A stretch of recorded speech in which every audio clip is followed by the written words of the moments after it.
viewers, welcome back to another episode of XCOM 2 multiplayer. This time around I'm using the Giant Ball Squad. The main unit is the Gatekeeper, which is a tank plus AoE plus it basically does a lot of things. With the 6 armor, if the enemy do not have shred, you can just keep firing your laser beam and try hits with them. They will just do 1 damage, 1 damage, and 1 damage to you, and you can laugh at them. And every time you recharge your gateway, you can AoE in a very large area. So in my opinion, in XCOM 2 you need some kind of armor shredding, and no matter what squad you bring, you need something to shred the armor, or else if you run into a Centerbot or even a Tromdon, you are doomed. You keep doing 1 damage, 2 damage to them, and you will never kill them. So for this squad, the only shred I have is the grenade from the officer. This is not a very good shredding squad, but if enemy is heavy shredding, they will not have too much armor if they have a heavy shredding squad. So it is kind of okay with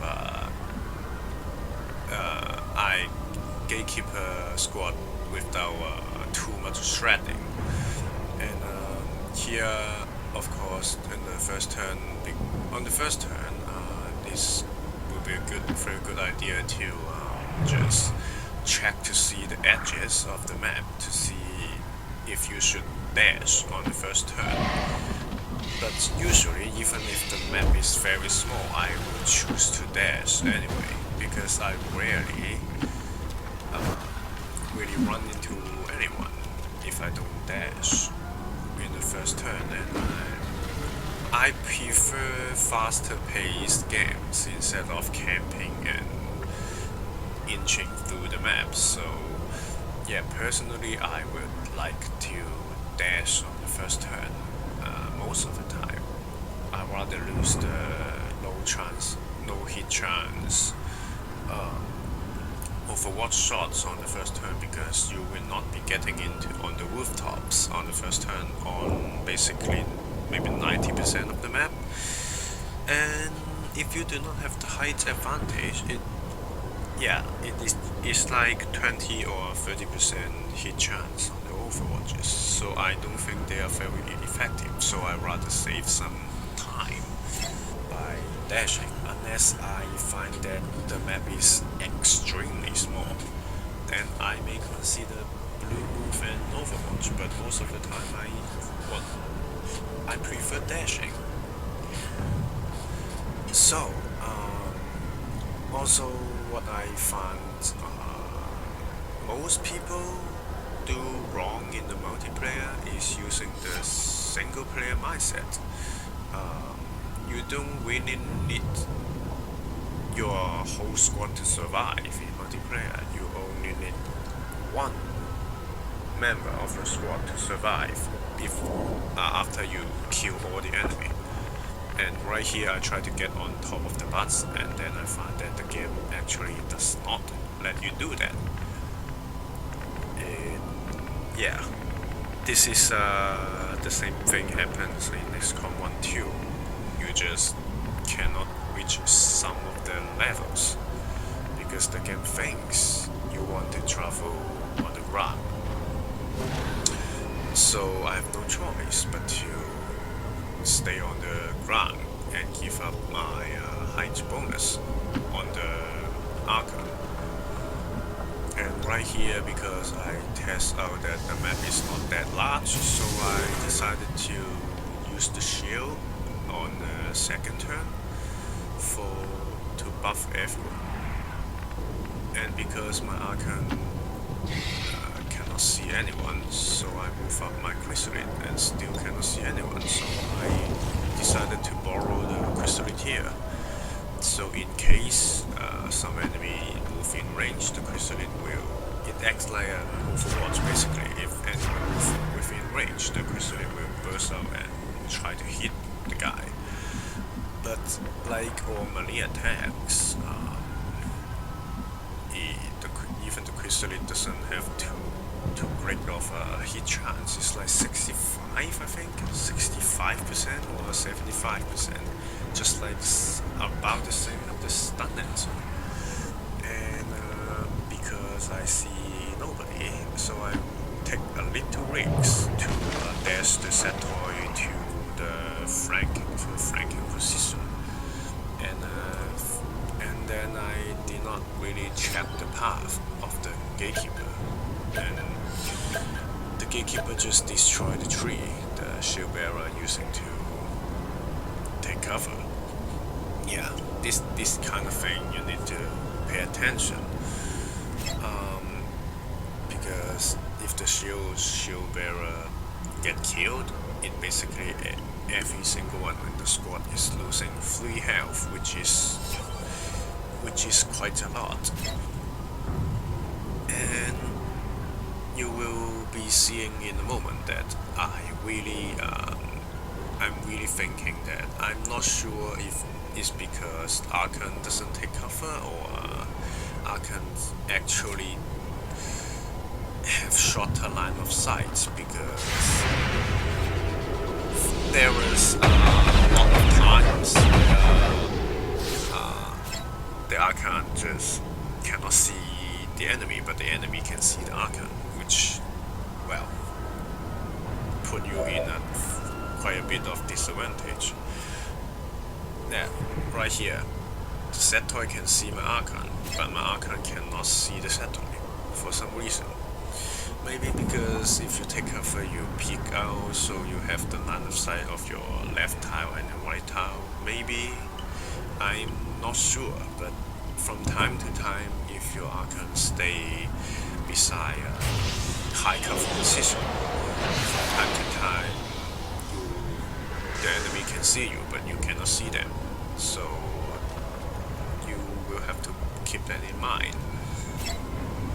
And yeah, the set toy with the mind spin, it actually have quite a few options for the skill to work. You could be disorienting, you could be panicking, and you could be mind controlling. But yeah, it would appear the mind control chance is pretty high. I did not expect the sectoid to be this effective, but then right now I think sectoid is worth bringing because of the high chance of mind controlling and the reanimation of zombies to put pressure on the enemy. And sectoids have quite a lot of health too for a unit that only costs 800. The side operatives, it seems to be pretty good, but it costs way too much in my opinion. It costs 3,500, so it doesn't really, I don't think it really worth it, because it only has 10 health or 9 health. It's extremely easy to kill, and yeah, so I think sectoid is more cost effective. And right here, because my sectoid still cannot see their sectoid, so but I know where he is, so I use the grenade to kill the cover, and I want to try and kill the sectoid.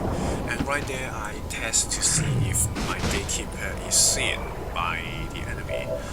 If my gatekeeper is already seen, I have no point of hiding him. But if my gatekeeper is still hidden from the Archon, I may proceed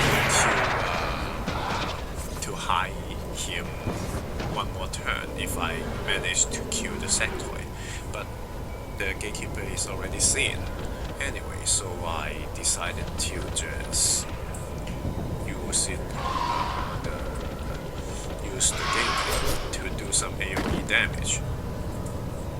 And right here, because the shield bearer only have a few health left, so I try to use the chrysalid to kill him, and I did, and I do manage to do it. So I now have a cocoon that can spawn 2 baby chrysalid, which only has 4 health and 1 armor, which is easy to kill, but yeah, just like the zombies, you give a lot of pressure to the enemy with that. And here, if you manage to kill the sectoid on the first turn it get my control, you can get your unit back with 2 movements. And right here, I try to move up to the roof to get a better shot on anything I can see, but then I discover his berserker.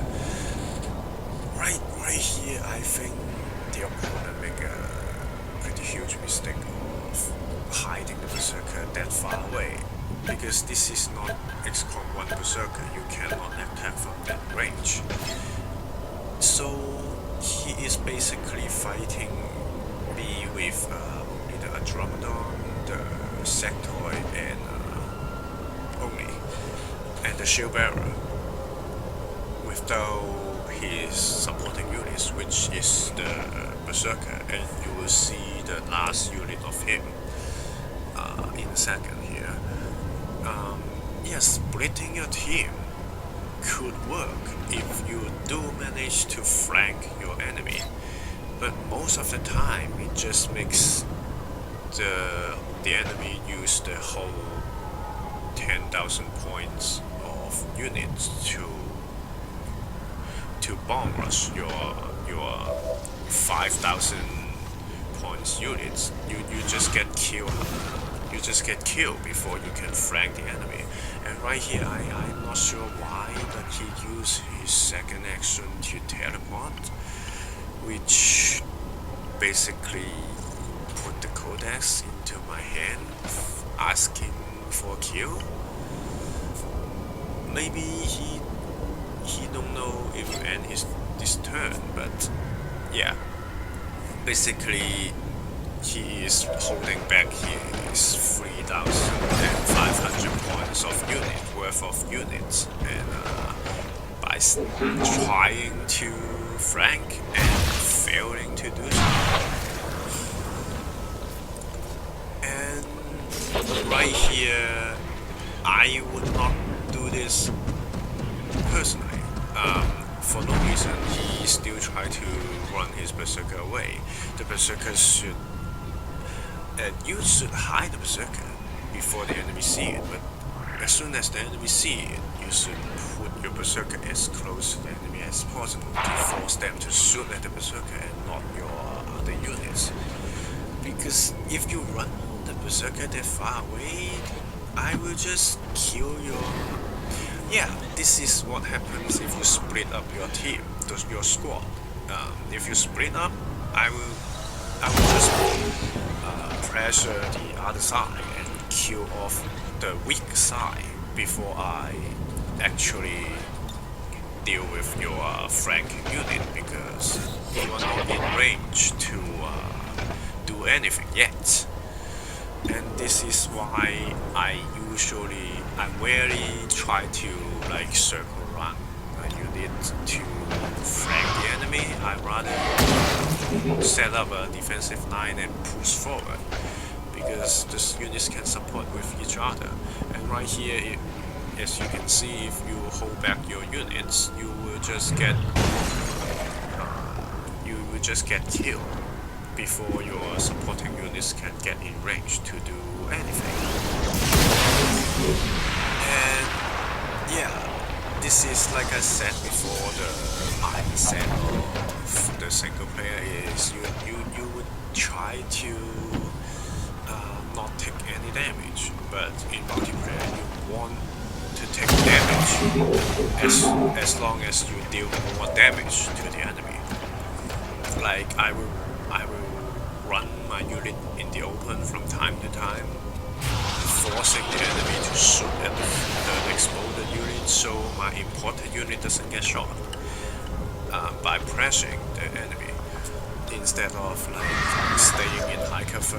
And if everyone is in high cover, the enemy will just choose to shoot at the most important unit instead of the flanking unit. Like if you put a sectoid in the open, they may try to kill the sectoid because they have a chance to crit and just one-shot the sectoid. So they will not be, for example, shooting your gatekeeper. This is the difference between single player and multiplayer, because you only need one unit to survive the end game.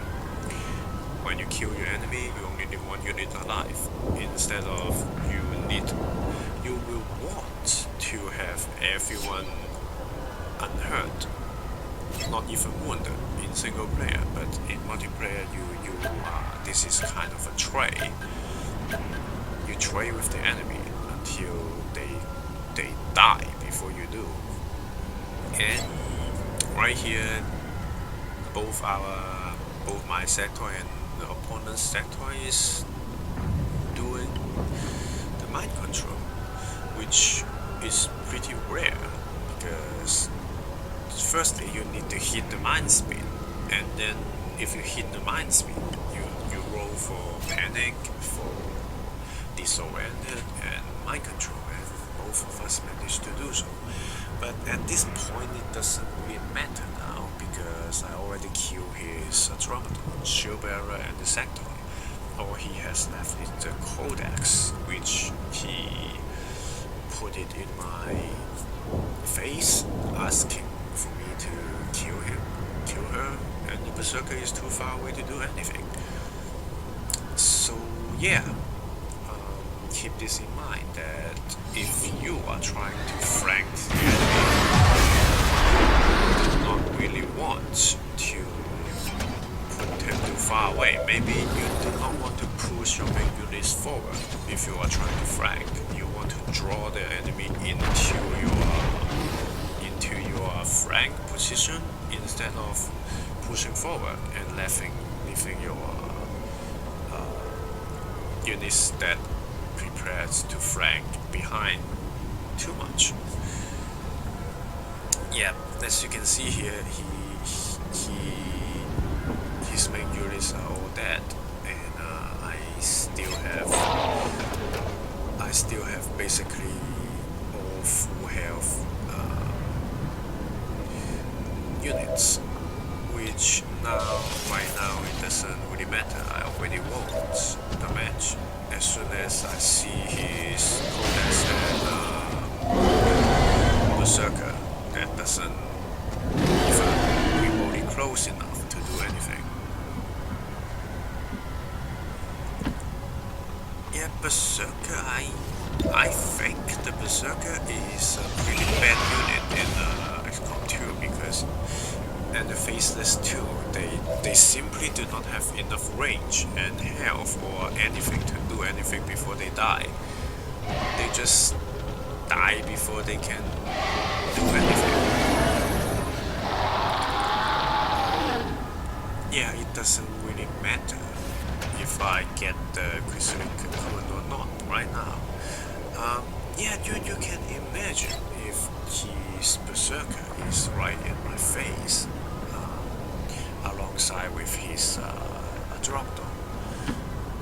Even I would be still in an advantage because he doesn't have Shred alongside the Andromedon's main cannon.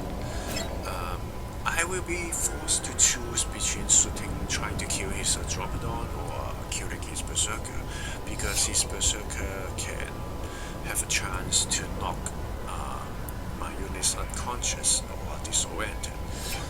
Even though I will probably still trying to kill his Andromedon first, but it would mean that his Berserker can deal damage, Like his berserker could easily kill a shield bearer or a sectoid with the berserker. Um, yeah, like I said, I will be still in advantage, but not as much as this game right now, because when the berserker and codex is not a threat, I can just focus on his dromedon, and as soon as I kill the dromedon, I basically win. So that's it about this episode, and thanks for watching. And may the RNGesus be with you. Goodbye.